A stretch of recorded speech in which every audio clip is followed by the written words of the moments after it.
MLB Network. Tony Gwynn dead of cancer at 54. I'm Jen Metzler, Fox News Radio.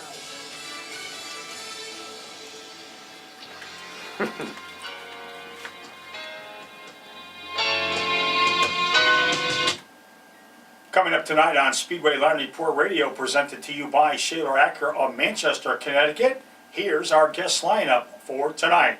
From Race Day Next, Joe Coss. He competes on the NASCAR Wheel Modified Tour. He was a 2011 NASCAR Wheel Modified Tour champion, Ron Sill. And we'll also speak to a driver who competed in the SBM 125 at Star Speedway this past Saturday night, driver Richard Savary, who came home with that good third place finish. He's going to talk to us about that and much, much more. We are streaming live at WATR.com and SpeedwayLineReport.com, where all shows are archived. If you want to talk auto racing, we'll take your phone calls at 203-757-1320. Today is Monday, June 16th, 2014. Join my co-host Ricky Rotundo and myself as Speedway Line Report Radio comes your way next. Gentlemen, start your engine.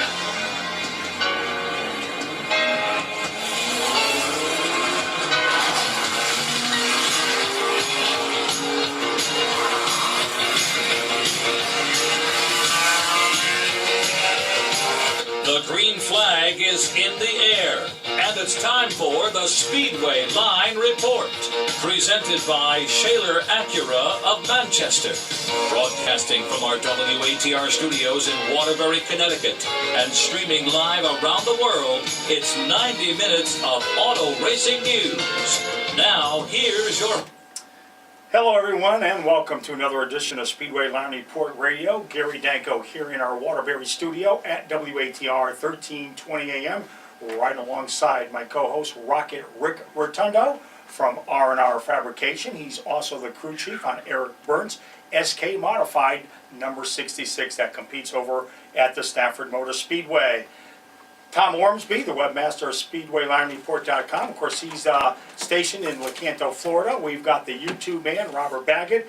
He's here in our Waterbury studio, and we are set for another exciting show here on Speedway Line Report Radio. And Ricky, it was not an exciting weekend, at least not at Stafford Motor Speedway, because once again, Mother Nature was not kind. Yeah, it's unbelievable how many rainouts they got at Stafford so far this year. It's crazy. I mean, we've had other years before, but I think this is the most rainouts I've ever been, at Stafford Speedway this far into the season. And it's going to be double duty for you this coming Friday night. Of course, as I mentioned, you are the crew chief for Eric Burton, ESK Modified number 66, but you're also going to be calling the shots on the MRS with driver Tim Salomito in the John Lucas Savage owned race car. Yep, John Lucas Savage worked out a deal with Tim Salomito, and Bob Cuneo was going to be there, and they called me up and asked me if I'd give them a hand on the car and stuff. So we're going to be giving it a shot this weekend, and it should be all right. We've only raced one time on the MRS. This was a few years back, and we didn't have such a good situation at that time with the way that they did the deal and everything else. So, but by now I think everything's worked out better, and so we're hoping for a good run this coming Friday night. Okay, and of course the NASCAR Wheel Modified Tour, they'll be at the Waterford Speed Bowl this coming Saturday. So make sure you check out the schedule over at Waterford Speed Bowl. Of course, the regular division will also be on hand as well. Of course, the last 2 years on the NASCAR Wheel Modified Tour, we saw Doug Colby and Ryan Preece take down the victory. Who will it be in 2014? Well, stay tuned. It should be a great race. The Modified Tour always puts on some great action at the Waterford Speed Bowl. Yeah, we've said it, I don't know how many times on the show, that Waterford is one of the best two-groove tracks there is, especially in Connecticut, where it doesn't matter high side or low side, you can pass on either at any given point. So that's why the Modified really show a good race in this weekend at Waterford Speed Bowl. And later on in the show, we're going to talk to Ron Silk, who drives the Ed Partridge number 6 car on the NASCAR Wheel Modified Tour. We'll talk to him about his 3 races so far in 2014 on the Whelen Modified Tour, and we'll also preview what's coming up at Waterford Speed Bowl for the Modified Tour. So make sure you stay tuned. The phone number you need, 203-757-1320. The show is also being brought to you by Embroidery Works, J.M. Montesano Auto Body, Jim's Lawn Care Service, Grotto Restaurant. And Your Car, Your Choice, the Auto Body Association of Connecticut. And we'll take our first commercial break. When we come back, we're going to talk to Joe Coss.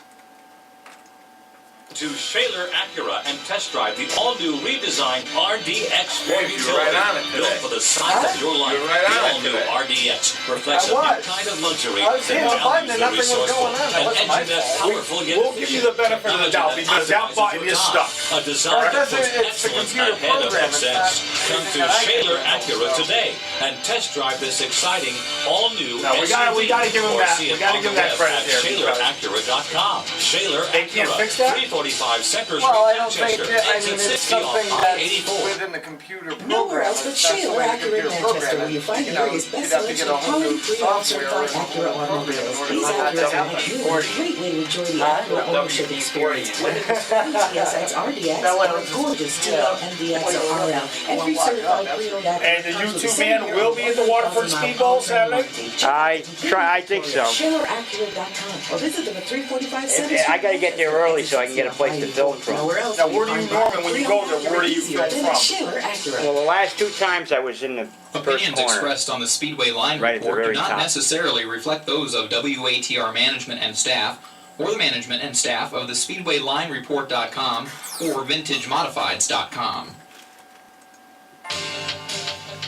Well,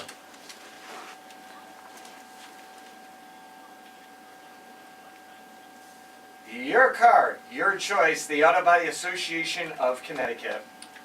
So, coming up in just a moment or two from Race Day Next, Joe Coss. We're going to talk to him, get his thoughts on the 3 races so far on the NASCAR Whelen Modified Tour. We'll find out what's been going on with Joe. We'll see if he was up at Star Speedway this past Saturday night working with Ben Dodge Jr., who was also the Grand Marshal for that race, and get his thoughts. If he was at Star, of course, the race was won by John McKennedy. Second, good strong run, Les Hinckley. Good to see Les come home with a good finish. And Richard Savary, who came home in third, who will join us coming up a little bit later on in this edition of Speedway Line Report Radio. Getting back with the MRS race coming up at Stafford Motor Speedway on Friday night. Talk a little bit more about that John Lucas Savage race car. They have a Ford motor, CD race car, and they run it a few times with Donnie Leah, and they ran it a few times with Woody Pickett. They had good success with it, and they're just hoping this week to get a little bit of luck because it's pretty tough with that MRS because they get so many cars, and then you draw out of the hat for position. First you draw out of the hat to get your tires, and then you draw out of the hat to get your position in the heat race. So just hoping for a decent draw and go from there. Yeah, it should be interesting, and once again, we'll keep our fingers crossed that Stafford Motor Speedway can get in all of the racing action this come Friday night. If you are interested in taking in some great short track racing over at Stafford Motor Speedway, make sure you check out their website to see exactly what is taking place over at the Connecticut Half Mile. Now joining us on the line from Race Day Next, Joe Coss is now on the line. Joe, how are you tonight? Excellent, Gary. Good evening, everyone. First of all, was it a busy weekend for you on the broadcast side? You know, honestly, I took a couple of weekends with my wife and my son. We relaxed up in Maine, so I got away a little bit this weekend, but I missed some good racing action in the process. The Star Speedway race that Kennedy took over the weekend was something that everybody was talking about. Yeah, no question about that. I mean, they had 33 cars that signed in, and certainly a great field of race cars for the SBM 125. Yeah, you know, and there's a couple of new cars that are going to be impacting the Whelen Modified Tour coming up, too. It's good to see that Derek Ramstrom finally was able to get his Whelen Modified Tour type chassis put together, because that's going to be an interesting personality that'll add to an already exciting start to the 2014 Modified Tour season. And Joe, you're familiar with Derek Ramstrom, of course, comes from a full fender background. What's your thoughts on him moving forward in an open wheel modified? Derek has got a lot of talent, but all the talent that he's shown has been behind the wheel of those super late models or late model competition, as you had mentioned, the full body. But a 10th place run the other night, I think, was pretty impressive to be able to get the job done opening time out. The good thing for Derek is that he does have some experience at some of the racetracks that the Tour visits. He's got a lot of laps at Thompson. He'll run well there, and I think that's going to work to his advantage as he progresses. We're talking with Joe Coss from Race Day Next. He's also on the broadcast team over at the Stafford Motor Speedway. You'll also hear him at Thompson Speedway Motorsports Park and other racetracks as well. And Joe, you are a very busy man when it comes to the broadcast side, because I believe you're also up at New Hampshire Motor Speedway and Richmond? New Hampshire and Daytona. Or Daytona, right. So we've had a chance to see a couple of the modified tour races throughout the season. And, it's pretty interesting the way it's all played out. It's been all Doug Coby this year, which is kind of interesting because everybody thought Ryan Preece, with his nomination becoming a NASCAR next member for the second consecutive year, and NASCAR tabbing him as being the next star in motorsports, has struggled in his title defense. And Doug Coby just really risen to the challenge this year in his brand new ride. Yeah, no question about it. Of course, that car owned by Mike Smariglio, Phil Moran, turns the wrenches on that race car, and we all know the success at one point that Phil had with Todd Zegedin. And that's interesting that you mentioned that too, because coming in to this weekend, you remember the race 1 year ago at Waterford Speedbowl, Todd Zegedin had the dominant race car, the same car that Doug Coby drives this season. He led a majority of the laps, and in the end, he came a couple of laps shy, spins, rallies back, finishes sixth. But that says a lot about that team. You look about their season, they win the non-points event at Daytona, which is a huge momentum builder for them. They go to Thompson, finish third. Go back to Stafford on the Spring Sizzler, runner-up, challenging for the lead on the final lap, and then go out and win in dominating fashion at the TSI Harley-Davidson 125. Doug Coby, to go to Waterford, a track that he's already won at, finished second there last year with a team that had a winning race car, that's going to be the car to beat coming into Saturday night. Yeah, I think that the podium last week at Stafford was going to be the top guys in the points, where you had Coby, you had Bonsignor, and Bobby Santos. I think them are the guys that are going to be really running for the championship this year. This weekend is a big weekend, Ricky, for those two drivers, too, Justin Bonsignor and Bobby Santos. And here's why. Bonsignor is off to a very strong start. Thompson he's run well at in the past. He's won there before, so it was no surprise to see him back in victory lane. Stafford, to be able to put two Stafford races together, one 200-lap race and one 125-lap event, and to be able to come back from the 8th position, get tires like he did late in the going at Stafford, and to be able to rally back up to finish second Friday night, I think says a lot about their team. He goes to Waterford, and because they haven't run Waterford for a while, really 2012, the first time that they went back to Waterford in a couple of years, he only has 2 starts there, but both of them have finished in the top 5. So I think this is a big weekend for him, because if he gets through this weekend, he then goes to Riverhead, and he knows that track very well. Yeah, he's been running real good this year. I know he got new cars because he changed his Spaffco for this year, and they've been running really good. And I'll tell you one thing, I was there at Stafford, and I watched the race, and they kind of, they didn't really give him the shot that he deserved to get the chance at the win at Stafford, because they kind of screwed up on the restart there for the kid. I'm not saying he would have definitely won the race, but he should have restarted third, not fourth on that last restart. But either way, he had a really strong car, and it was pretty impressive from 8th to 2nd. It really was, and that 2-tire call, and him and his crew chief, Billy Michaels, have been working really, really well together this season, and that's been a real magical combination. When you look back at that restart at Stafford that you mentioned, NASCAR and the Wheel Modified Tour has a rule. They run by the scoring loops, and how those scoring loops work is the entire field has to be able to cross that scoring loop for that lap to count. There was one car that hadn't crossed the start-finish line by the time the caution flag came out, and that was the difference between Justin Bonsignor starting 4th and 3rd on that final restart. He ended up starting 4th, as you mentioned, and those are some of the lucky breaks that you could have Justin Bonsignor with a second win this year, but by the scoring loop, he was rightly so scored in the 4th position on that final restart. But wasn't the car that didn't cross the start-finish line the one that ended up bringing out the caution? No. I believe it was a 0-1. Really? Because I was watching the race and I saw everybody cross except for the one car that was spun out. But I don't know, I don't know when they flipped the switch, for the caution light. I don't know when they flipped that. I just saw when the caution, I saw the guy waving the caution flag and I saw everybody by the start-finish line, so. Phone lines are open, 203-757-1320. We're talking with Joe Coss from Race Day Next. Coming up a little bit later on in the show, we're going to talk to a driver that competes on the NASCAR Wheel and Modified Tour, the 2011 champion Ron Silk. And we're also going to talk to Richard Savary. He had a good third-place finish this past weekend at Star Speedway. We'll talk to him about that and much, much more coming up on this edition of Speedway Line Report Radio. The number that you need, 203-757-1320. We're also streaming online at WATR.com. And you can also catch us by going to SpeedwayLineReport.com, where all shows are archived. Joe, 3 races in. Any other things that have caught your eye in regards to the NASCAR Wheel and Modified Tour? There's one car that has been a big surprise this year, and I think that's the car of Timmy Solomito.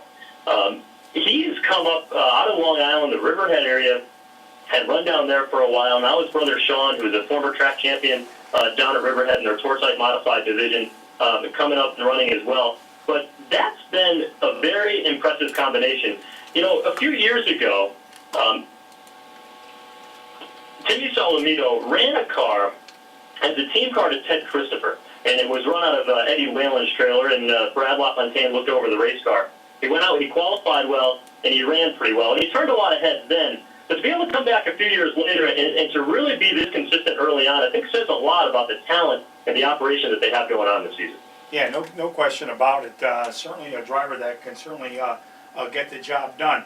Now let's go back over to Waterford Speed Bowl, the next stop for the NASCAR Wheel and Modified Tour. Ricky, do we know if Keith Rocco will have the number 48 car entered for this coming Saturday night? I'll be honest, I'm not sure. I didn't talk to him this week, so I'm not sure if he is. But if he is, he's going to have a very busy weekend. Well, right, exactly. Because, he runs strong at Waterford Speed Bowl. We know what he's done in the SK Modifieds there. We know what he's done in the late models there. He could certainly be a big threat coming in to Waterford on Saturday evening and getting that car to victory lane. I would imagine that he would be running there. Look at all the divisions that he's won in at the racetrack. Exactly. 7 or 8 divisions he's ever won there. That's the most I think of anybody. Sure. Joe, your thoughts?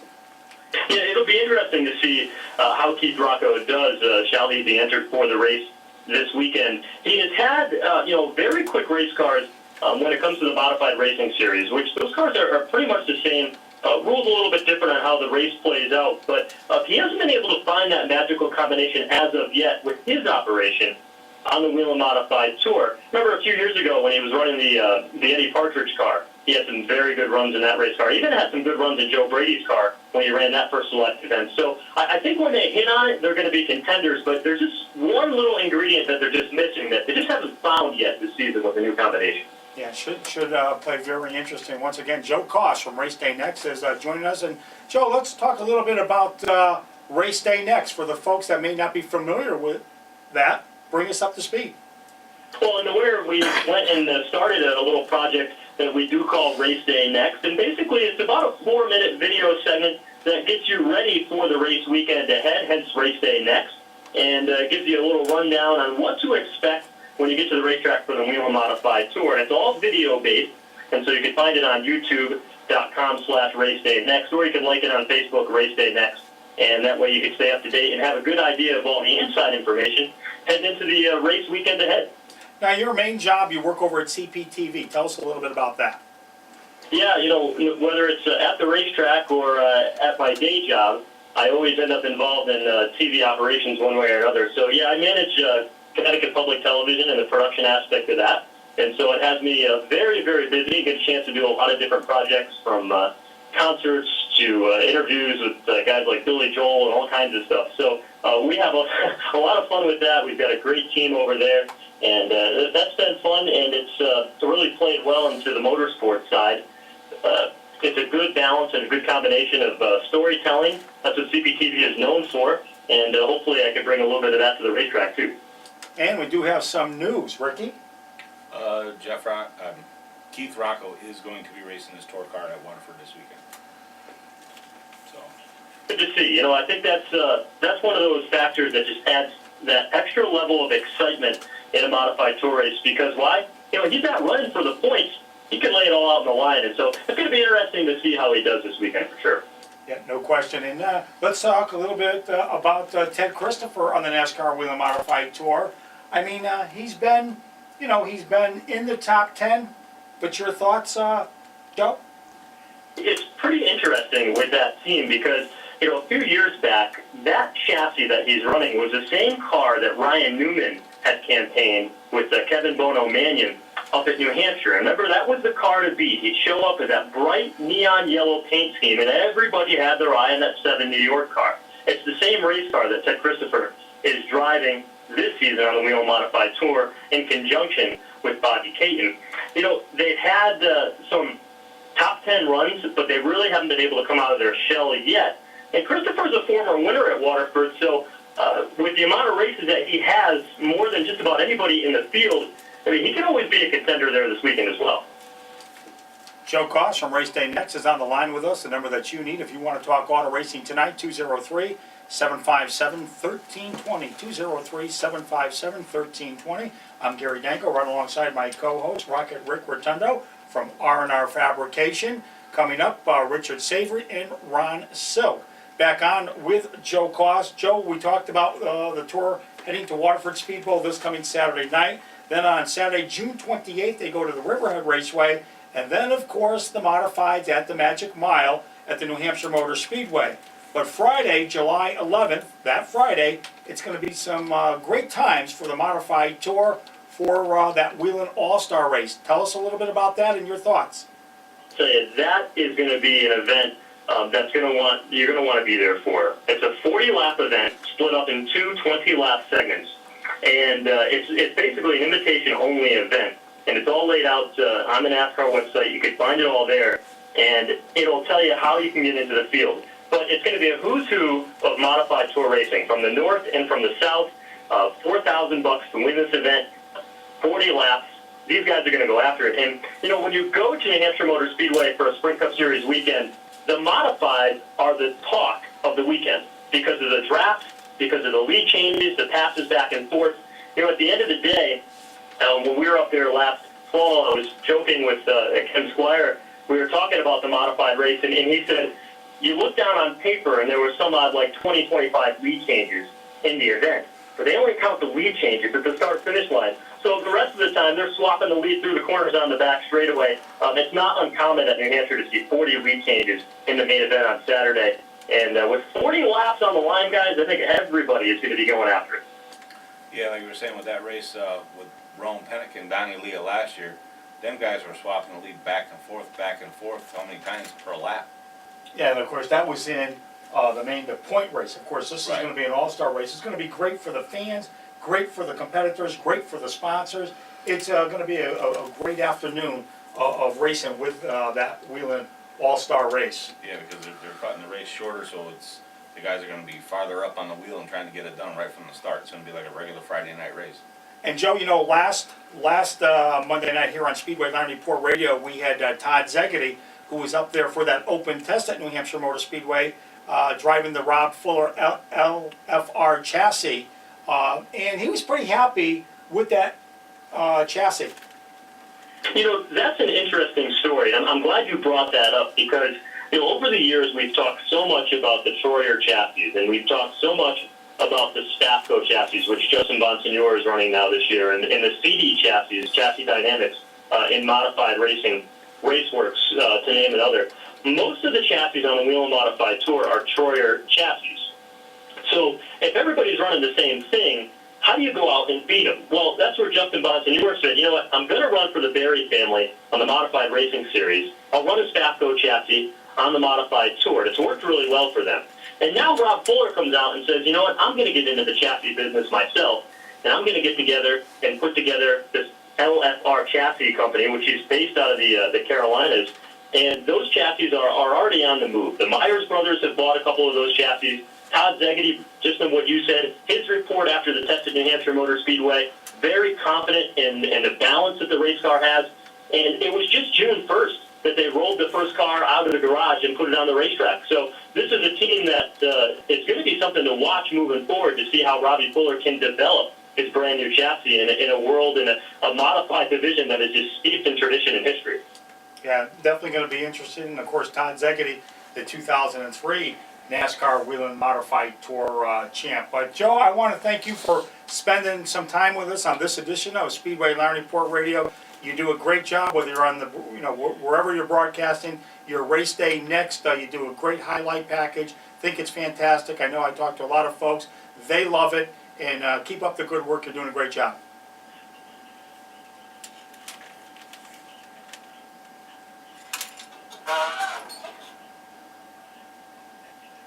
Great. Thanks a lot, Joe.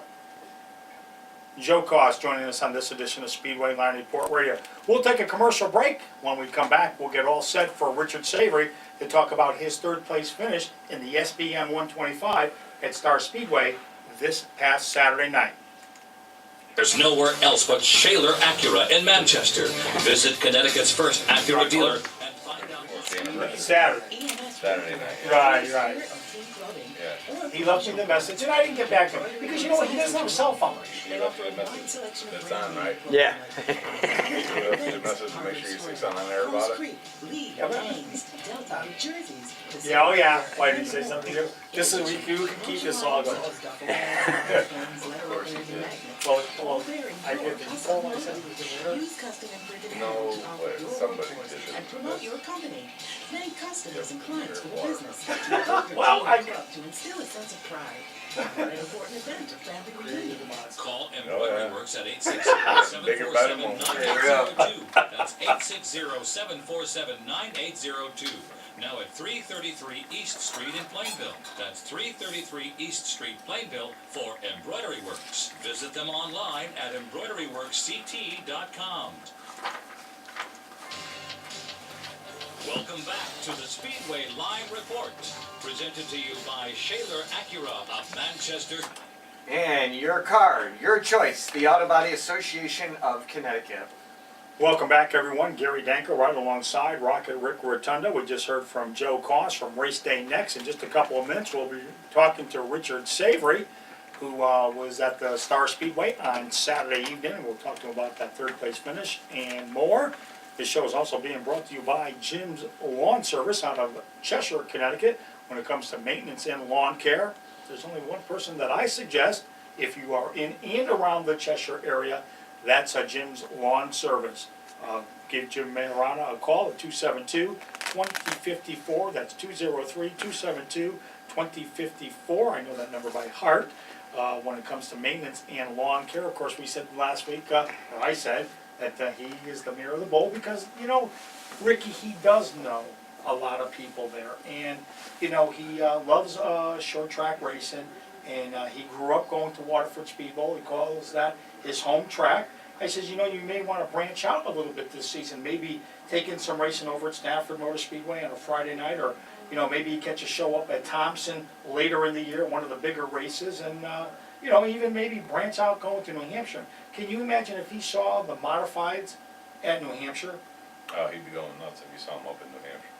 I mean, that's just, it's always usually a great race up there with the modified in New Hampshire. Absolutely. I mean, the draft, swapping the lead back and forth. I mean, it's a great weekend of racing, not only with the modifieds, of course, they do put on the best show, but you also get to see some of the other action up there as well. But getting back, Jim's Lawn Care Service out of Cheshire, Connecticut. Give him a call, 203-272-2054, when it comes to maintenance and lawn care. That's Jim's Lawn Service out of Cheshire. Now, a driver that's up next. He's been around racing for a long, long time. Competed over Riverside Park Speedway. He's competed at many racetracks and has done very well in his career. Richard Savary now joins us. Richard, how are you tonight? I'm very good, thank you. First of all, let's kick off the conversation. A good weekend for you. You came home with a third place finish in the SBM 125. Take us through your day. It was a good day at the end, for sure. It started out good. It was a little tough in the middle. We had a fast car, qualified 6th fastest in time, but ended up in an outside the outside row in a heat race and ended up just qualifying. It's very difficult to race there in the daytime. And then in the race, everything kind of came back together. The outside group worked. That's where we ran and ended up in the front. And of course, John McKennedy picked up the win. Les Hinckley was second. As I mentioned, you were third. 33 cars are rolled into the Star Speedway. Your thoughts on that? That's the second time now. This is the second race of that tri-race series, and the first race was up at Lee, and they had over 30 cars there as well. So I think, for something that they're trying to put together, it's a good thing. I think all the feedback I've heard since the race was from the fans, which they had looked like a full house up there. There was a lot of side-by-side racing throughout the entire race. There was really no accidents. There was just a couple one-car spins. Outside of that, it was a very clean race. There's a lot of good, hard racing on the racetrack. Yeah, somebody I know was up there and they said the place had a lot of people at it. So that was good that, they're putting on races and filling the stands with people. That's the biggest thing. Hey, that's what's going to make it happen again. That's what's going to make it be able to happen again, is if we can put those kind of shows on, and when then there's people that can talk about it. So on a day like today, you're still talking about it, that, whether you are watching the front three cars or the last three cars, everybody was side by side, everybody was dicing, and as I commented after the race, right after the race, it was just really nice to be racing out there with a group of drivers that, if you looked at the list of drivers that were there was a lot of quality drivers, and there was a lot of side by side, 2x2 racing, lap after lap after lap, and there was bumping and grinding, but nobody was getting wrecked, nobody was getting run over, which was a great thing. Richard, for somebody that's never been to Star Speedway, describe that racetrack. It's a short. It has straightaways, so you can definitely accelerate, and it's not like a Westboro, but it does have some banking to the turns. But it's two grooves. You can definitely run at night. You can definitely run the outside groove, and everybody likes to protect the bottom. The bottom is the fastest way around the track. But what will happen is, as cars slow up and whatnot, they'll just protect the bottom. So that's when you can move to the outside, and that's what puts on a good show. I've been racing up there since the 80s, and it's just always been a fun track to race on. Richard, you know what I thought was pretty neat? Of course, it was announced late last week. Of course, Ben Dodge, who was the voice of that race, was the Grand Marshal as well. Yes, yeah, and Ben goes back. I met him more back when I was racing at Riverside Park in the early 90s, and he was always the voice there as well. And anywhere he does announcing and stuff, he does a great job. He's a great modified announcer. Yeah, no question about it. We're talking with Richard Savary, who finished third this past Saturday night over at Star Speedway in the SBM 125. Once again, it was John McKennedy for the win. And what can you tell us about working your way up? I believe you started 18th. I did start 18th. And it was just, trying to stay clean and wait for the tire stop, which we all kind of made the same stuff. John did it the same time I pitted. He had a little different strategy with the way he pitted. And, I raced it with John up there for a couple of years in the modified. So it's like a home track for him. I learned a lot just following him for many of the times that I raced there. He knows the track at the back of his hand. He's won up there in supers. He's won up there in everything he's driven. He's an excellent driver. So I was not surprised to see him up front there at the end. I actually followed him in the middle part of the race, letting him make some of the moves for me and just following him through. He knows the track really, really well. The car that you drove there, what type of a chassis was it? Freight chassis that we got from Brad LaFontaine. I've been working with him just the last couple of years now, and he's helped me quite a bit with it, and it's been showing in the last couple of years on the MRS store and in some of these open shows. Now, which kind of a motor do you have and who builds it? Bob Renault motor. It's a steelhead motor, which is basically designed for the Valenti Modified Racing Series. That's what we felt was the best package for us, was with that motor. And in these open shows, they've kind of made it, so whether you have a Tour Modified, a Valenti Modified, or a ROC, whatever you have, they kind of try to make it as fair as they can. But I don't believe there was any advantage to us having that motor. But having Bob build the motors and always having Bob take care of stuff is an advantage to me, because we never have motor problems. And what are the sponsors that you have on your car? Alloy Wheel Repair is the major sponsor, and Pioneer Wheel Repair also. That together, and Holstein Roofing came onto the car this year. George and Ken's Collision. All of them combined is what makes it so I can race. You know, having them all help out, and they actually come to the races and help on the car too. So it makes it a lot nicer. Richard Savory's on the line with us. We're talking to him about his third place finish this past Saturday night at Star Speedway in the SBM 125. The phone lines are open at 203-757-1320. Coming up a little bit later on, we're going to talk to a driver that competes on the NASCAR Wheel and Modified Tour, the 2011 champ Ron Silk. And of course, the next stop for the NASCAR Wheel and Modified Tour comes up this Saturday over at the Waterford Speed Bowl.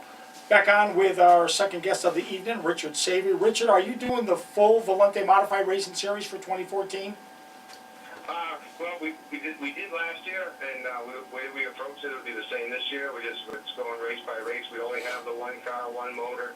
Like I said, I got a great group of guys helping, but anything could happen. And we hope to make as many of the races as we can, but it's race to race, and you know, along with the sponsorship. Okay, and the next stop for the Volante Modified Racing Series comes up Friday night at Stafford Motor Speedway. Will you be on hand with your race car? We will. We talked about it right after the race at Star. We said, oh, well, now we'll be going to Stafford. As long as we can bring it home in 4 wheels and it's, you know, and still working, we'll continue to race. And then from there we go to Lee Speedway the following Friday night. So, yeah, we're going to try to continue to make as many of the shows. And the Seekonk show will be the final race of that track series coming up in July. And obviously we hope to make that as well. What is your favorite racetrack that you race at? The favorite one I raced at, or the favorite one I've raced at?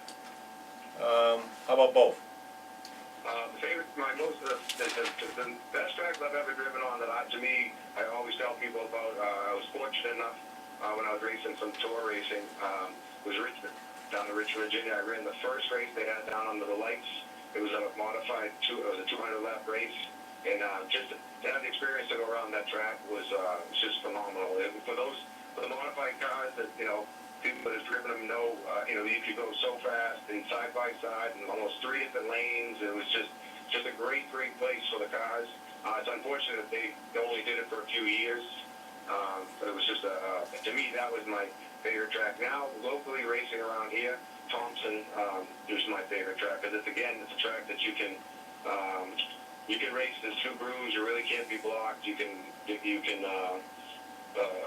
you have a good car, you can get to the front. Yeah, Richmond was one of the favorites for any modified drover that in the early 2000s that drove at Richmond. They still wish that they would go back to that racetrack. Absolutely, it was just a great experience. I'm glad I got the opportunity to go there. I've been to Bristol as well, and everybody talks about that, but I'd go to Richmond over Bristol 100 to 1. Richard Savary on the line with us. Phone lines once again, 203-757-1320. We're with you every Monday night from 6 to 7:30 right here on WATR 1320 AM. We're also streaming online at WATR.com, and all shows are archived by going to SpeedwayLineReport.com.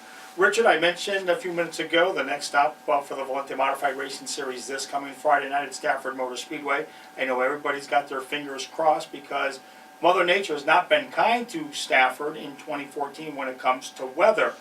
But let's talk about that racetrack and what some of the keys are of getting around that facility. I've raced there quite a bit too with the tour cars as well. It's flatter turns, it's a wide turn. So handling to me is the most important thing to be successful at Stafford. You got to really be able to get in and out of the corners, keep this middle of the turn speed up.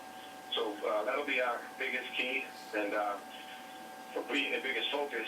And I've been very fortunate the last couple of years. I've had the guy that's calling the shots on my car and making the adjustments.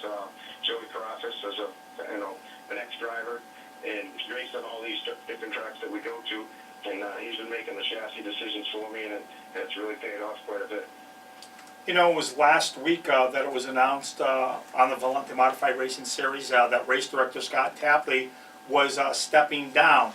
First of all, your thoughts, and who are they speaking with now about coming in to take over as the race director. I believe Jack Bateman will be the race director until they find somebody. Your thoughts? Yeah, that's exactly what I know. What you just said, that I heard that he stepped down and that Jack Bateman is going to be the race director until he finds someone to fill that role. I think it's a tough job to have. I don't know. You have to really want to be in that position because it doesn't come with a lot of accolades. You have to make some tough decisions. I think Scott had put in some tough positions at times. I wasn't a big fan because I felt some of the decisions were against us over the last couple of years, but that's just how it is with any division when you're competitive and you run up front. That you always, you're trying to, get every edge you can get and whatnot. But I think Jack's ran the division before, and hopefully he'll get someone to come in that'll do a good job. Now, your plans this year, you're just racing the MRS, you're not doing any other besides the tri-track? Right, that's all that's on our schedule. I actually just became a father, and I'm walking around my house right now as I speak to you with my son. He's 15 months old, and that's become the new priority.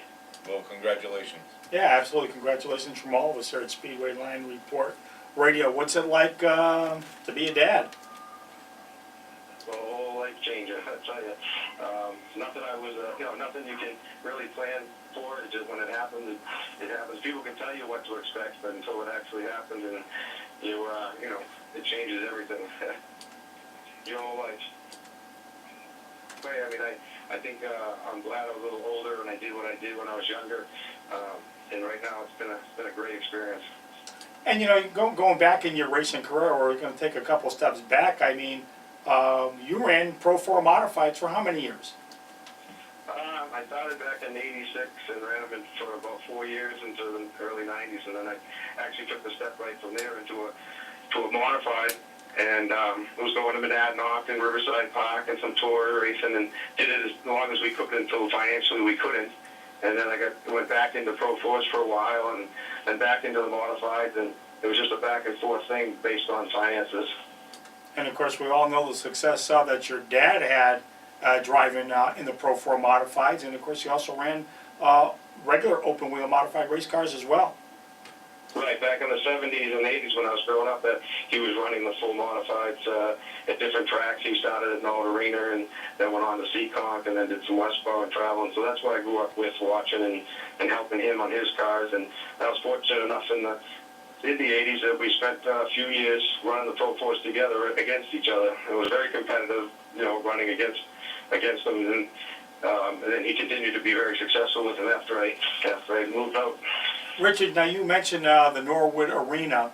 Now, bring me up to speed on that. Did they do a lot of filming or doing a documentary on that, and it's going to be shown somewhere? Do you know anything about that you can bring all of us here at Speedway Line Report Radio up to speed on?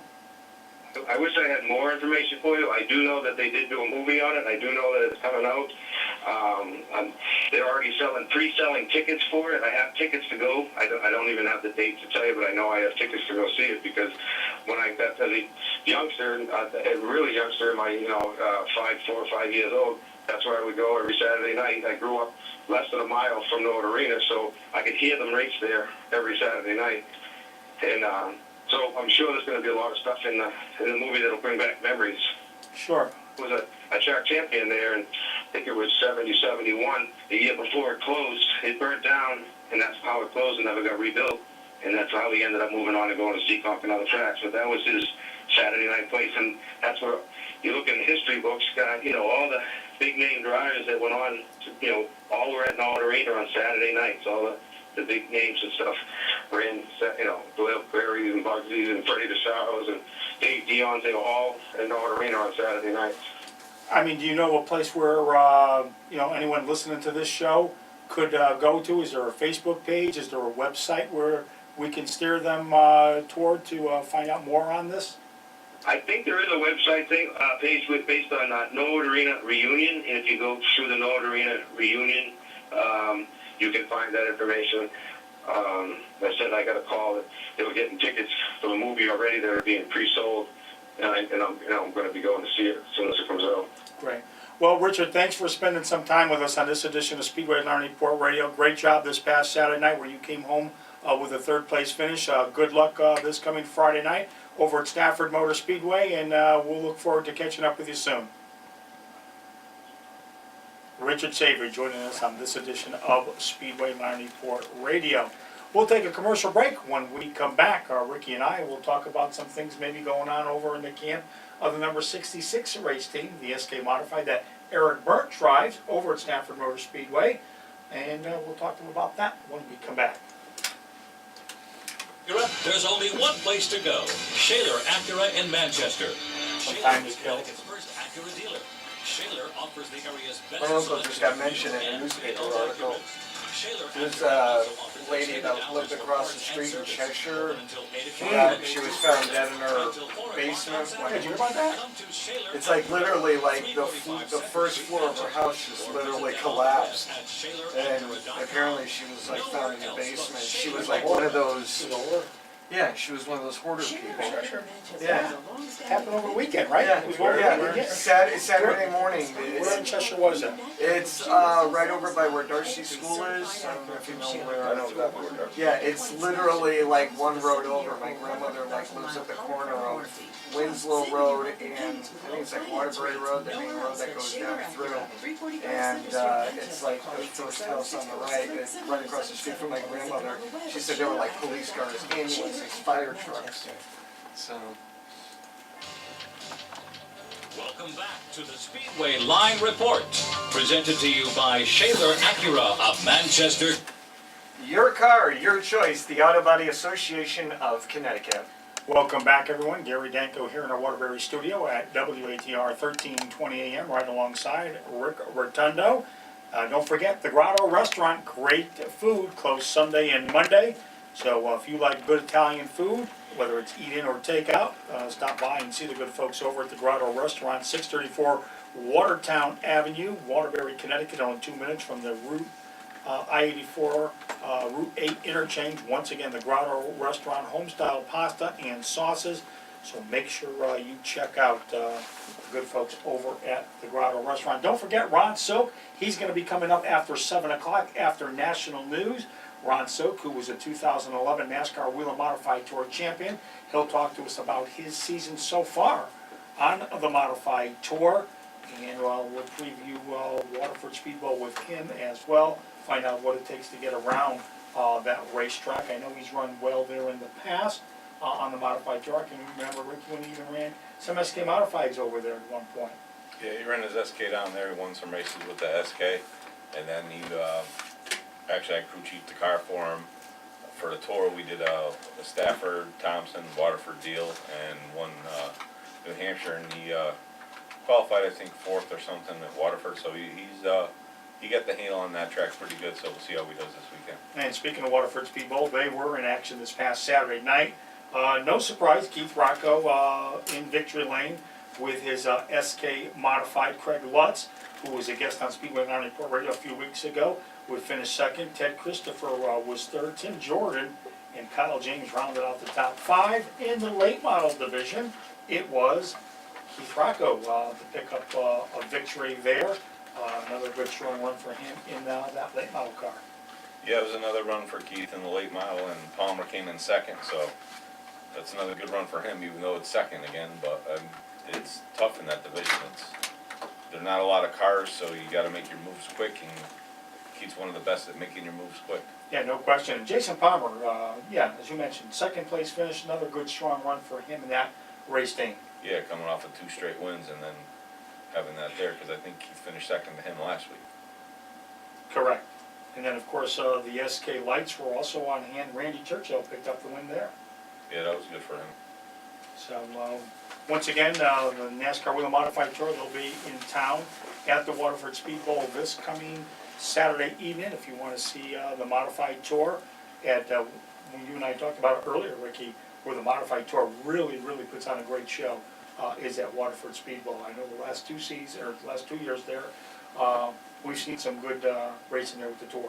Yeah, it's definitely some good racing there. If you're going to go and watch a show this weekend, it's, you know, Stafford, everybody's chomping at the bit to race at Stafford, so I'm sure that's going to be a great show too, because everybody can't wait to go racing at Stafford with all the rainouts they had, and you can't back it up any better than going to Waterford on Saturday.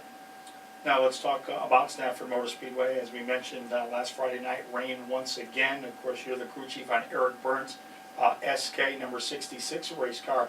What's the thoughts? What goes through the minds of the driver, members of the race team when you do get a rainout? Sometimes guys are praying and women are praying for some rainouts or a rainout on a particular evening. But when you have as many as Stafford's had so far in 2014, it's got to get tiring.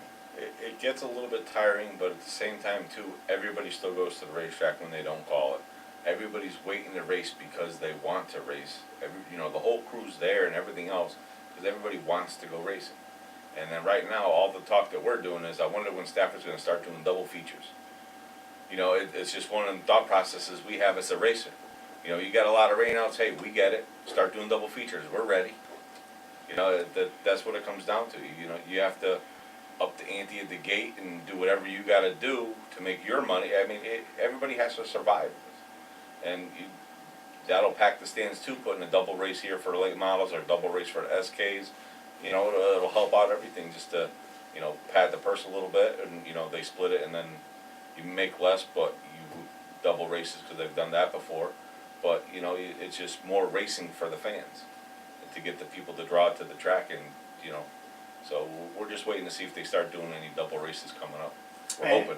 And the car that Eric is driving, the number 66 car, you turn the wrenches. Talk about the owner of that race car. The owner is Coss Williams and Coss Central Auto. He sponsors the car and everything, and Eric Burns the driver. North End Auto Parts the sponsor. It has TA motor, Troyer chassis. So we don't have a lot of sponsors. That's basically the sponsors that we have are that right there.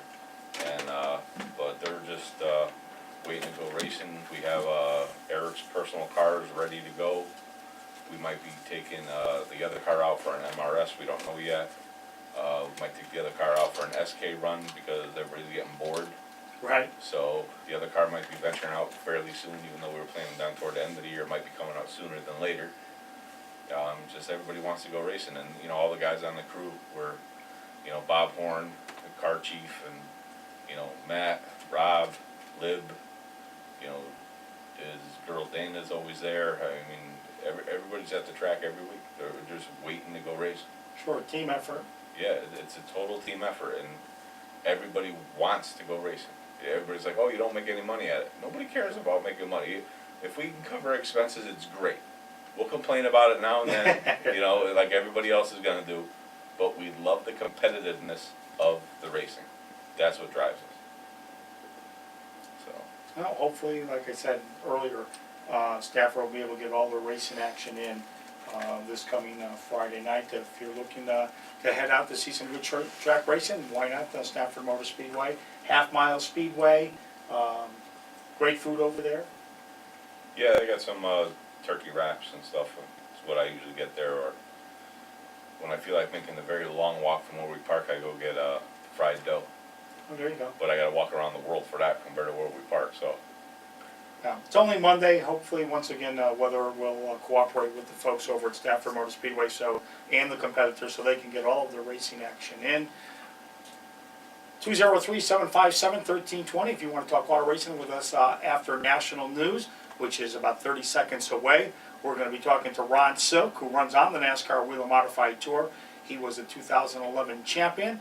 We'll check in with him and find out so far how things have been going for him in this 2014 season on the NASCAR Wheel and Modified Tour. I'm Danko, Rotundo, Graves, and Baggett, who is the YouTube man. We will be back after national news. Don't go anywhere. 203-757-1320. You're listening to the Speedway Line Report Radio on WATR 1320.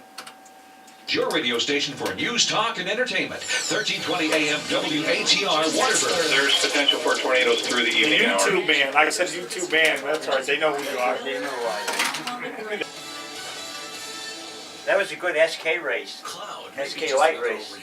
In Waterford. Cloud is Yeah. an effective computing environment that can save your business time and money. Barracuda Networks is no stranger. Yeah, they to the were like cloud. In fact, all of our side by security storage side. solutions connect to the cloud for continuous updates and offsite redundancy. Barracuda's cloud also plays host to We'll our get some email water. security, web security, file sharing, and e-signing They services. had, We even offer solutions 15 on of Amazon's them. AWS and Well, Microsoft's of Azure SK lights. platforms to try Really? any Yeah, they had cloud solutions 15, free. they had, Visit 18 barracuda.com/cloud. trucks.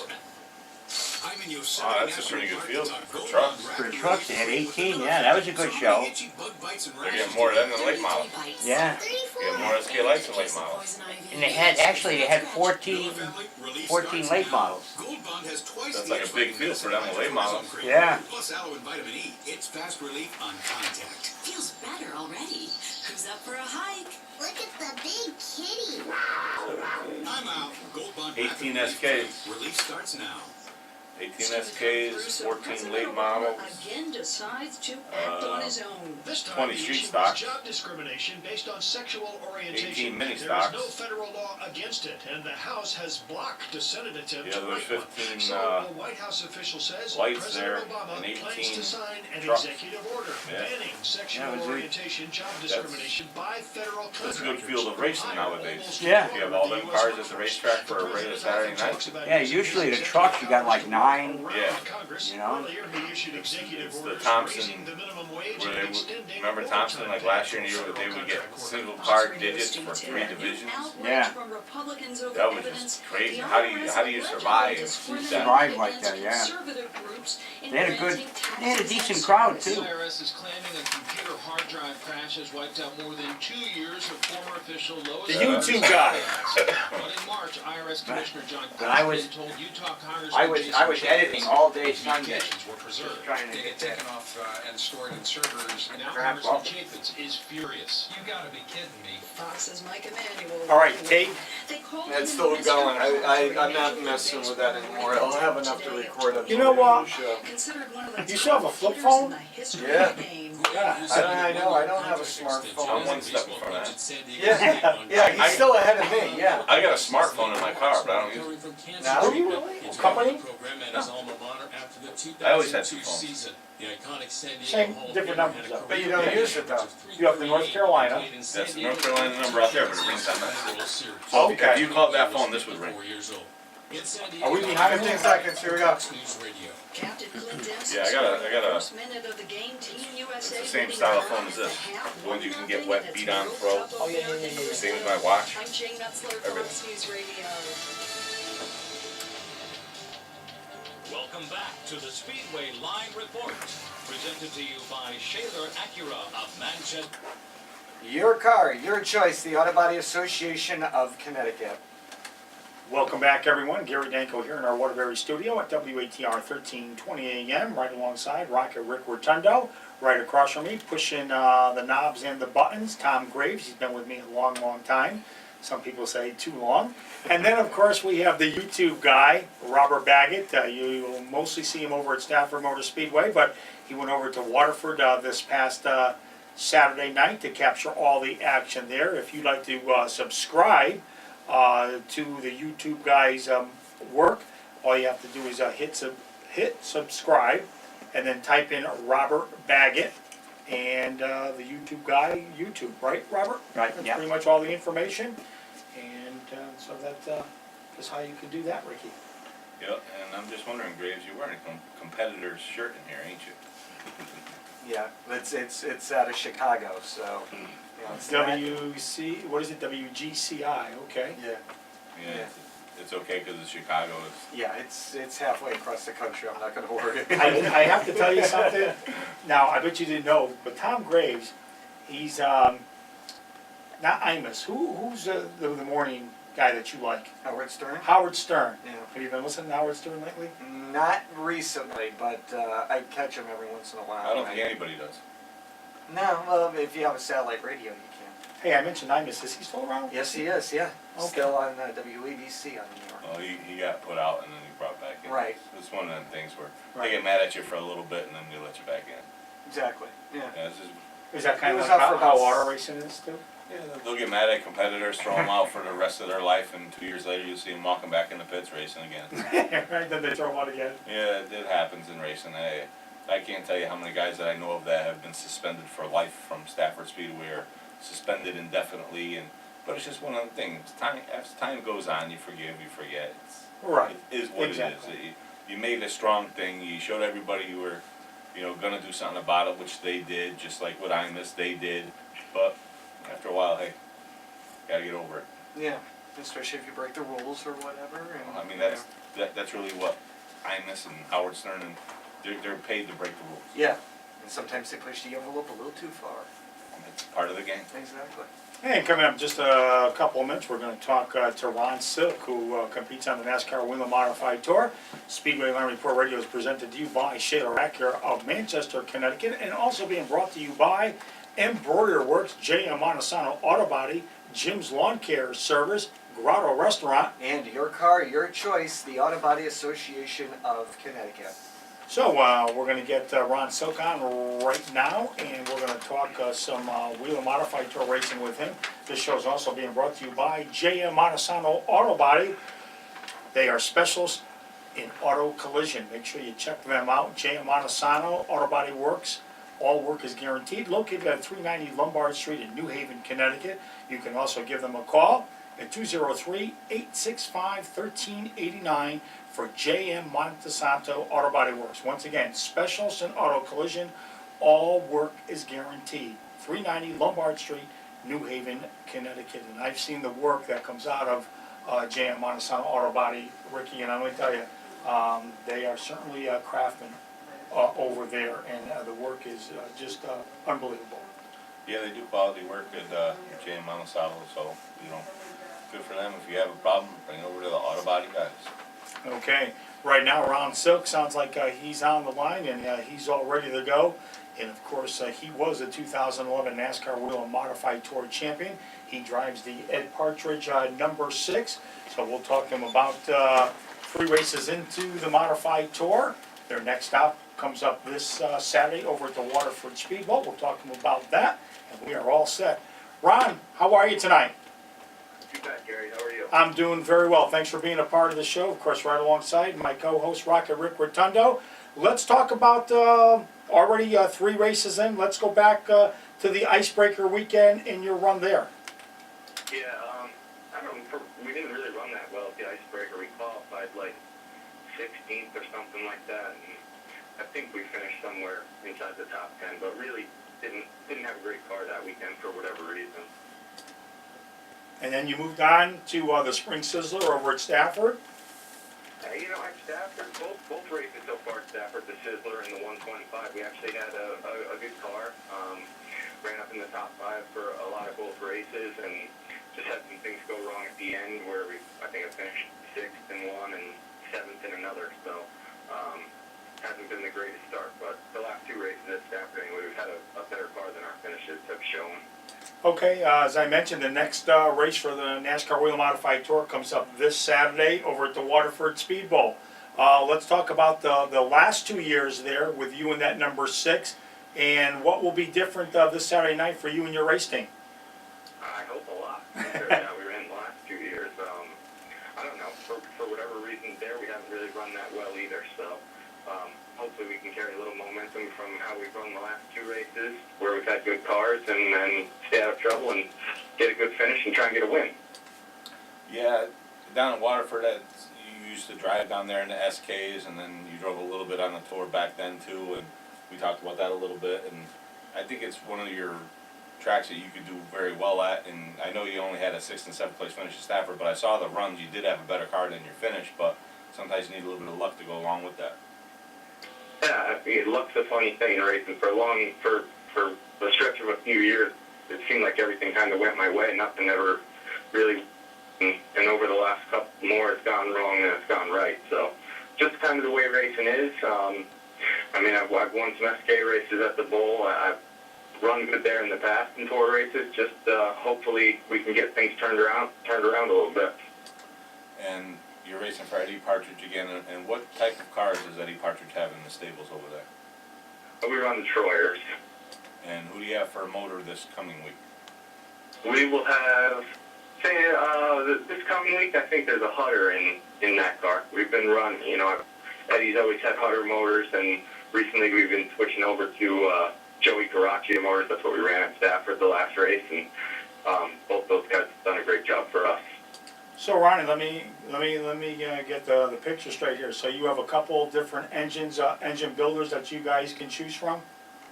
Yeah, just two. I mean, we have Ron Hutter and Joey Caraccia. For a while, we had kind of dabbled around with the spec motor, and kind of at the time we were doing it, it was more hassle than it was worth. No one was real happy that we were running it, and so we kind of got away from it. But it looks like, the way Woody and Justin are running with theirs, that I think it's something that could be good for the series. It's definitely a much more cost-effective motor, so hopefully that can kind of catch on and we can get more than 23 cars at the tour races. Yeah, that's the problem that the tour's having right now, is they're not getting the car counts, and it's tough for them guys to get in low 20s every week. Yeah, I know. I mean, I remember when there was a good chance you weren't going to make the tour race when you went to it, and now you don't have to worry about that. But I guess that's just a sign the way the economy has gone over the last couple of years, and everyone's got a lot of complaints about how things could be done better, but I'm sure if there was more money flowing around out there, there'd be more people at the races. Yeah, well, the MRS isn't having too much of a problem, gathering up cars. They're getting well over 30. So, I mean, I'm sure there's something that everybody could do a little bit about the racing, but it's just, the tour is a tough thing because you got to be on point with everything. So it's a tough series to run. I'm sure that the MRS is a tough series to run too, but I don't know. I've always wanted to race on the tour for whatever reason that is, and to me, it's been around longer and it's a little more prestigious to me. I know some people don't feel that way, but that's always what I've wanted to do. So I'm happy to be doing it. I'd like to see it do a little better than it has been doing. We need to definitely get some more cars. Yeah, the tour is definitely the top open wheel division in the area. I mean, that's The wheel and modified tour. The wheel and modified tour. That's the top division that you can have in open wheel car track. Kind of agree with you, but I feel totally the same way. But the way it's going, something's going to have to change, or it doesn't seem like it'll be around that much longer. We're talking with Ron Silk, who was the 2011 NASCAR Wheel and Modified Tour champion. He drives the Ed Partridge number 6. Ron, we found out what type of chassis you run, who your engine builders are. What about some of the team members on that number 6 race car? Of course, it's a team effort. You get the job done behind the wheel, but you have to rely on those team members that are, twisting the bolts and everything that goes along with that. Yeah, there's definitely a lot of work that goes into it. A couple good friends of mine, Ryan Stone and Sean Rosa, he's my spotter, and then we got Tommy and Danny Grasso, who they house the cars. They do the majority of the work to them.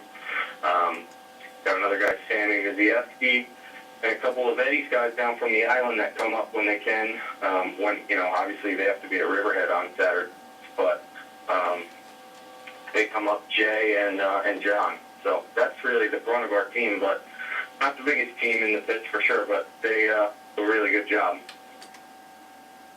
Ron, as we mentioned, Waterford Speed Bowl this coming Saturday night. Then the following week, it's off to Riverhead Raceway. But what about Friday, July 11th, the Wheeling All-Star Race at New Hampshire Motor Speedway? That's going to be on a Friday, no points involved. And then, of course, the Modified Tour back on Saturday, where they will compete. And we always know what a great job the NASCAR Wheel Modified does at New Hampshire Motor Speedway. But I want to talk with you about that All-Star race coming up Friday, July 11th. What was your thoughts when it first came out? I think it's cool. It's another race that we get to run there. I mean, it's so much fun racing at Loudon. Just the way our cars can draft off each other and stuff. I don't even really know what the format is, and I heard people talking about who's eligible to run it, but I'm excited about it. I think they've said it's like past champions and past winners from the series that are going to run the race. So hopefully, should be a good group of drivers. Hopefully we can have a good race. Yeah, and being a 40-lap race, it's like a quick shootout at Loudon. Loudon's kind of different than the other tour races anyway. You got a restrictor plate. You don't have as much power to the rear wheels where you're burning the rear tires off it. So you can kind of run Loudon more as an SK race than a lot of the other races where you're more concerned about making it last for a long run. But, 40 laps is pretty short. I don't think anyone's going to have to save anything. It's just going to be who's got the fastest car. Yeah, it's just who's got the fastest car and who can get in the draft there. Who wants to be second with one to go? I've been fortunate enough to win there a couple times, and I think that's always the best spot to be in. I mean, I've lost being second on the last lap there too, and come home second, which is not a real good feeling. But I think that's your best position. I mean, the draft is so powerful. If you're second, the guy in third can never really get around you as long as you don't pull out from behind the leader. You're just stuck in that draft. So second's really the only place you're going to make a move from on the last lap. Yeah, it's going to be a good race. I would like to watch it, but I'm not going to be able to be up there on a Friday night to watch that, though. Friday afternoon. Friday afternoon, I'm not going to be able to be there Friday, so. Of course you'll be. Stafford. That race isn't televised, right? Is the one on Saturday, though? Even sure. To be honest with you, Ron, I saw different things. I thought maybe that's going to be maybe tape delayed. I could be wrong on that.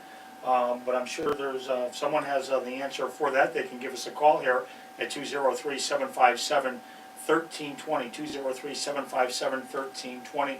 I know last year that was on Speed Channel, which is now Fox Sports 1. Yeah, I think the Saturday's race will be, I heard, but I don't think Fridays. I don't think Fridays will be, but Saturdays. But anything could change with this game here, so it could be, it might not be, you won't know until the week of. You probably won't be able to find it on your cable box. Either Fox Sports 1 or Fox Sports 2. But how about moving ahead to August, Bristol Motor Speedway, Ron? Bristol, I won a race in 2012. We won the pole at Bristol and won the race. And other than that, I've never really run that well there. So, it's cool going to Bristol. It's obviously an awesome place for us to get to race. So, always look forward to going there. Yeah, no question about it. I know the fans that see the modifieds there love the show that the NASCAR Wheel and Modified Tour puts on at Bristol Motor Speedway. Ron, is there a racetrack that you would like to see the Wheel and Modified Tour go to that they're not currently there at this point in time? Yeah, I think if you ask most of us that drive these cars, I think probably the majority of people would say Richmond. I guess that's, for whatever reason, they used to run there years ago. I guess for whatever reason that's really not possible anymore. But I used to watch, I watched modified races on TV from there. And been to Richmond before to see other series run. It's a great racetrack. It's not too far away from us. It could be a great place for us to get to go race. Yeah, we actually had Richard Savary on earlier, and he said that he raced there back in the early 2000s, and he said that would be one place that he would like to race at again. It just would. I don't know. It looks like it's the perfect track for a modified, and the races that I used to see there were great. So I wish there was some way we could get back there. Yeah, I got to see a couple of races there. My brother and I went down actually many times to see the NASCAR Wheel and Modified Tour compete at Richmond, and certainly Modified Tour certainly puts on a great show there at Richmond. It would be great to see them back there. Of course, no Martinsville Speedway. Did you like Martinsville, Ron? I liked racing at Martinsville too. Like the last year that we ran there, I was leading with about 25 to go, and we had a fuel pump break. So I think about that race all the time. It's been nice to have one of those grandfather clocks sitting in my house, but that's just another place, a lot of history, been racing, there's been racing going on there forever. It's a great facility. I wish we could race there too, but for whatever reason, it does not seem to be in the cards. Yeah, that's one thing that I think would help try to progress the modified tour, the Wheel and Modified Tour, is to go to more of the bigger places that they race at. And the thing is with the modified tour, the way that you have to go about it and everything else is, it's a money thing for the crews, the car owners, and everything else. And right now, it's to that point to where you have the 20-something guys that are willing to do that. And you got to get on the bigger stage to get out there more, to get more people to show up. Yeah, absolutely. I don't think, I know it's busy with like scheduling how we have to race at Bristol on a Wednesday, but you're not going to get a huge crowd of people to come watch the modifieds race at Martinsville at a standalone event like we were doing at the end, you know. Somehow there's got to be a way to figure out, you know, if they could get us, even if they wanted us back there, I think it'd be a lot more beneficial for everybody to, if we were there on like Cup weekend or something. I know it creates hassle for everybody and the place is packed, but maybe you could get some of those people involved, interested in modified racing. They'd go to some other races where the Cup cars aren't there, you know. Yeah, it's just one of them things. It's just you gotta see more of this on TV. They gotta talk about it more on the TV and televise and with all the computer stuff now. It's to get to these bigger events to get it out there. And the thing is, it's like everybody's. It seems to me like the modified tour never really gets to cross that bridge to start being popular. It's like they put on great shows at Loudon, they put on great shows at Bristol and this and that, and everybody talks about it, and then nothing happens. Yeah, you kind of got to be realistic about it too. Unfortunately, it's just that it is a regional series. You know, they don't even have these cars in most parts of the country, so some people don't even know what they are. But it's just being from New England that you're all about modifieds. It's hard to accept that maybe other places aren't all about them. I wish they were. I think they're the best cars around. But I think as much as we like to get on NASCAR, I do think obviously they try to do the best they can and just got to see what they can do. Big thank you to Phil Kurz and Whelan for all that they do for that series. Yeah, absolutely. I mean, Phil's at just about every race and really one of the nicest guys you'd ever want to sit down and talk to. So we're very lucky to have a company like Whelan and a guy like Phil behind us. Absolutely. Would you like to see the NASCAR Wheel Modified Tour get back to a road course, whether it's Watkins Glen or maybe Lime Rock? Yeah, I would. I really enjoyed the road course that we ran. They ran pretty well at them. So, it's just a different kind of race. And I know that's another thing that a lot of people would argue isn't the best thing for our series to be doing just because of the expense to do it. But as a driver, it's a lot of fun to race the road for sure. A couple more minutes left with Ron Silk, who runs on the NASCAR Wheel Modified Tour. He drives the Ed Partridge number 6. He was the 2011 Wheel Modified Tour champion. Ron, back in your early days when you got involved in racing, you ran karts, and you ran with Danica Patrick. What was she like back then when she raced in karts? Was she a tough competitor? Yeah, she was really good. I mean, when I was a kid, we raced all over the country, all the national races. So there are a lot of really good, people that are really successful in racing now that I race against all the time. Like Sam Hornish and Ryan Hunter-Ray. That was probably the most fun racing I ever had when I was a kid, going all over the place and just getting to see different parts of the country and meet people from all over. That was when you're like a 10-year-old kid, you don't really feel the pressure of having to do well and all that stuff. So racing go-karts is a lot of fun. I suggest anybody who wants to get their kid involved in racing, start them off as young as you can in whatever, quarter midgets, go-karts. It's the faster they get, the sooner they get racing, the better off they'll be. And those karts that you competed in, those were run on asphalt? Yeah, I ran all asphalt road course stuff. I never raced ovals in go-karts. I never raced dirt or anything like that. Pretty much all road course stuff. Yeah, it was, when I talked to you about that before, it was, because it's weird the way that all these, everybody raced go-karts and it was all different series, different things, and people don't realize how much of that is actually around, for all the kids to race.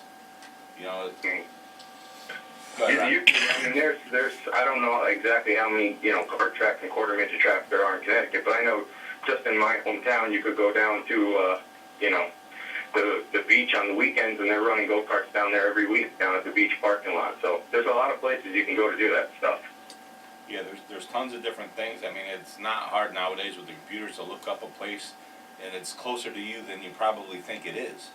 And to get the kids started, like you said, the earlier you can get them started, you're going to find out if they want to race or not. And if they do want to race, it's the best thing to do is start them from as early as possible. You see some people go totally crazy and get their kids really involved in something that deep down they don't want to do. So it's good to get out to the local tracks and and see if it's something that that your kid wants to do. I mean, I don't know. The way racing is going, you see there's less and less track, less and less people interested in it. So it'd be good to get some new blood, that's for sure. No question about it. Well, Ron, thanks for spending some time with us on this edition of Speedway Line Report Radio. Good luck this coming Saturday night over at the Waterford Speed Bowl, the next stop for the NASCAR Wheel and Modified Tour, and we'll look forward to catching up with you soon. You're very welcome. Ron Silk joining us on this edition of Speedway Line Report Radio. We've got a couple minutes left. And you look at the drivers that have come from quarter midget racing. We've talked about it many, many times on this show. And I know I'm going to leave some drivers out, but I mean, you look at Bobby Santos. We've seen the success he's had.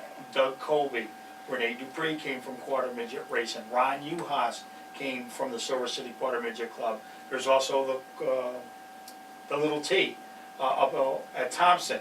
Of course, you got the Nutmeg Kart Club. You have the Pomfret Kart Club. And then I believe there's one down in Norwalk, down in the area of Rock. Yeah, I mean, there's so many all over the place to get the kids started. I mean, there's so many different styles of karts, little go-karts, quarter midgets, and everything else that they could drive. Like, listen around, and you never drove anything but road race courses. And you wouldn't think there would be that many, but obviously there was, because him, what do you say, Danica Patrick, Sam Hornish, and Hunter Ray. Right. I mean, those are some big names, and Ronnie used to race against them. Exactly. So, I mean, it's out there. And of course, we all know Joey Logano came from the Silver City Quarter Midget Club, and we know the story there. Well, the story for us is we're just about out of time on this edition of Speedway Line Report Radio.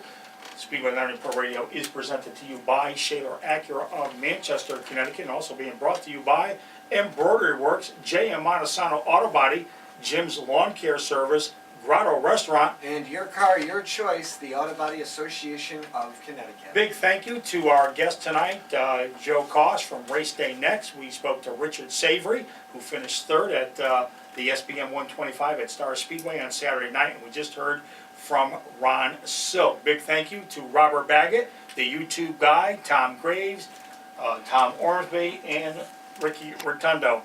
I'm Gary Danko. We'll look forward to talking to you next Monday night, right here at WATR 1320 AM. For all of us, good night. Seating has been a GMD production. Don't forget to listen to Gary next Monday night for more auto racing news on the Speedway Line Report. And in case you didn't catch the entire program tonight, check the archive shows at speedwaylinereport.com. I actually got those were in here, but they do go in that draw. They were already set up.